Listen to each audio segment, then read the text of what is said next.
बिस्मिल्लाहिर्रहमानिर्रहीम। अस्सलामुअलैकुम नाज़रीन।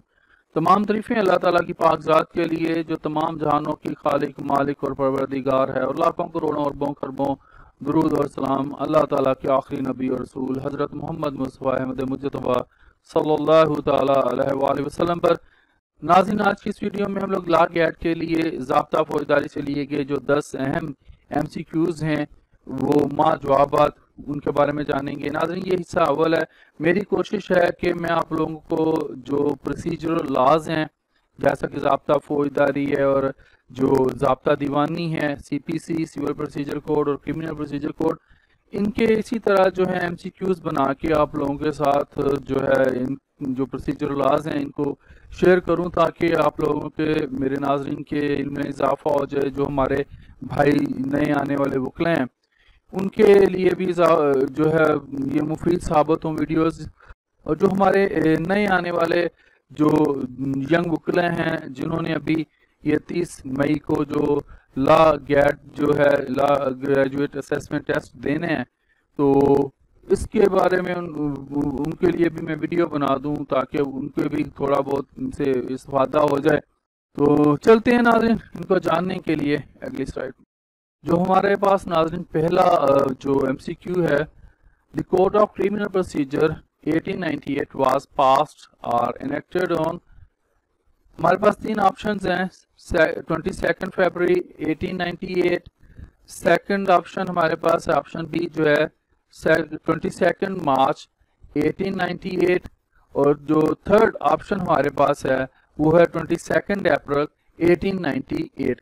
तो जो राइट ऑप्शन हमारे पास है वो है ऑप्शन बी, यानी कि 22 मार्च 1898। 22 मार्च 1898 को जो ज़ाब्ता फौजदारी 1898 है उसे पास किया गया।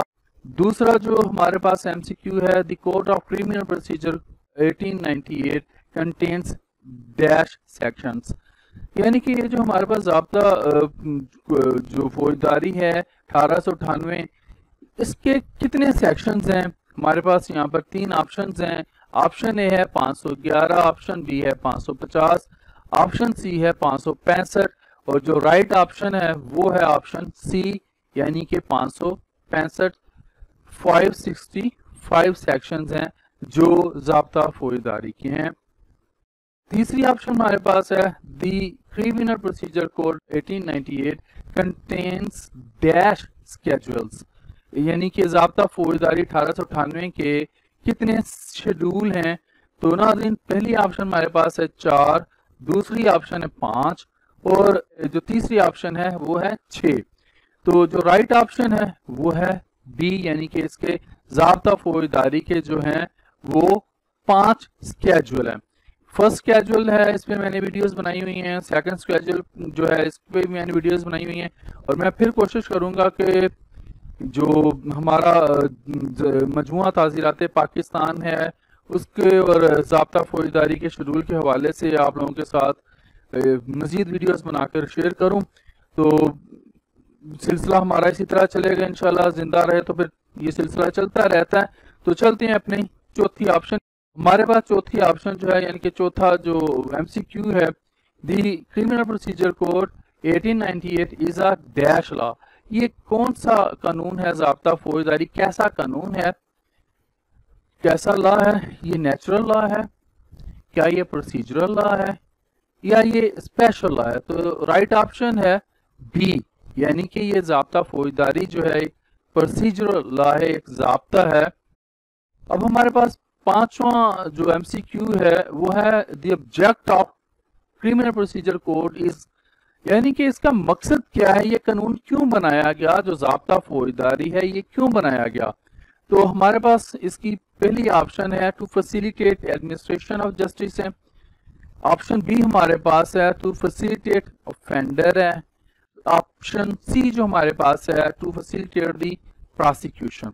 तो जो राइट ऑप्शन है, जो इसका आंसर है राइट, वो है option A, to facilitate administration of justice. इसका जो सही मकसद है क्रिमिनल प्रोसीजर कोड को बनाने का वो है जो जस्टिस की जो एडमिनिस्ट्रेशन है उसको जो है सहूलत फराहम करना। यानी कि ये अदलिया जो है, इंसाफ के जो इदारे हैं, उनको जो है एक सहूलत फ्राहम करना कि वो इंसाफ कर सकें।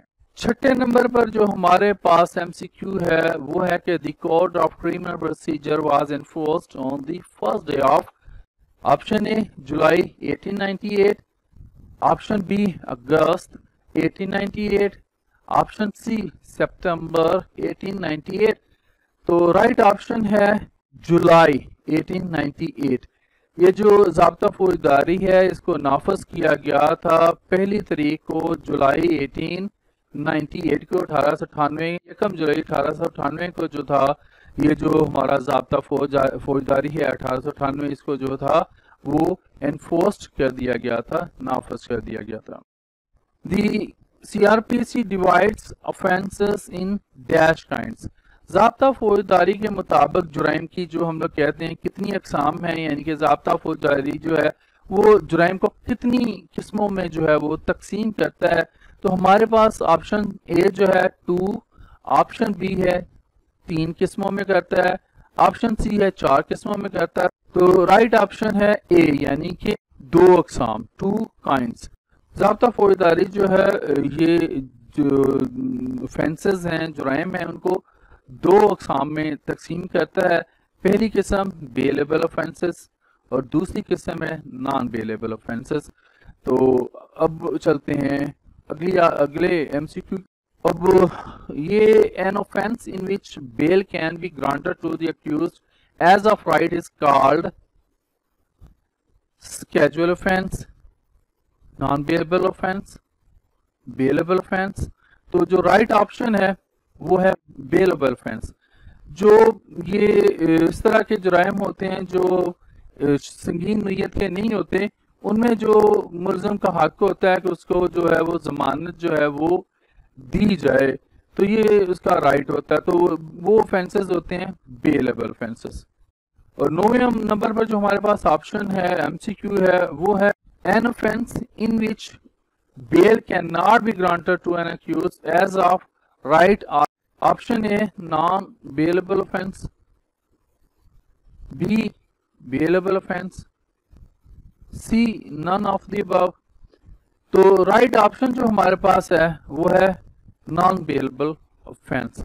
10वें और आखिरी नंबर पर हमारे पास जो ऑप्शन मौजूद है वो है an offence in which a police officer में in accordance with the second schedule और under any law for the time being in force arrest without warrant is called cognizable offense। Option A, option B हमारे पास है non cognizable offense और दूसरी है none of the above। तो इसकी right option है ऑप्शन ए cognizable offense। यानी कि जो पुलिस जो है कैसे जुराइम में एक मुलज़म को जो गिरफ्तार कर सकती है, इससे जो ज़ाब्ता फौजदारी का सेकंड स्केड्यूल है उसके हवाले से, तो जो होते हैं कॉग्नाइजेबल ऑफेंसेस होते हैं, जो काबिल दस्तअंदाज ये पुलिस जुराइम होते हैं, जैसे चोरी, डाका वगैरह, तो कत्ल वगैरह। तो ऐसे जुराइम में जो होता है पुलिस जो है वो गिरफ्तार कर सकती है, अरेस्ट कर सकती है विदाउट जो है किसी वारंट के। तो उस ऑफेंस उसको जो ऐसी गिरफ्तारी को जो कॉग्नाइजेबल ऐसे ऑफेंस को जो है वो कॉग्नाइजेबल ऑफेंस कहलाते हैं, जिनमें पुलिस बगैर वारंट के गिरफ्तार कर सकती है। तो जो ज़ाब्ता फौजदारी का सेकंड स्केड्यूल है उसके हवाले से। तो नाज़रीन आज के लिए इतना ही। जिंदा रहा तो आपके साथ फिर इंशाल्लाह अगली वीडियोज़ में मुलाकात होगी। इजाज़त दीजिए, अल्लाह हाफिज़।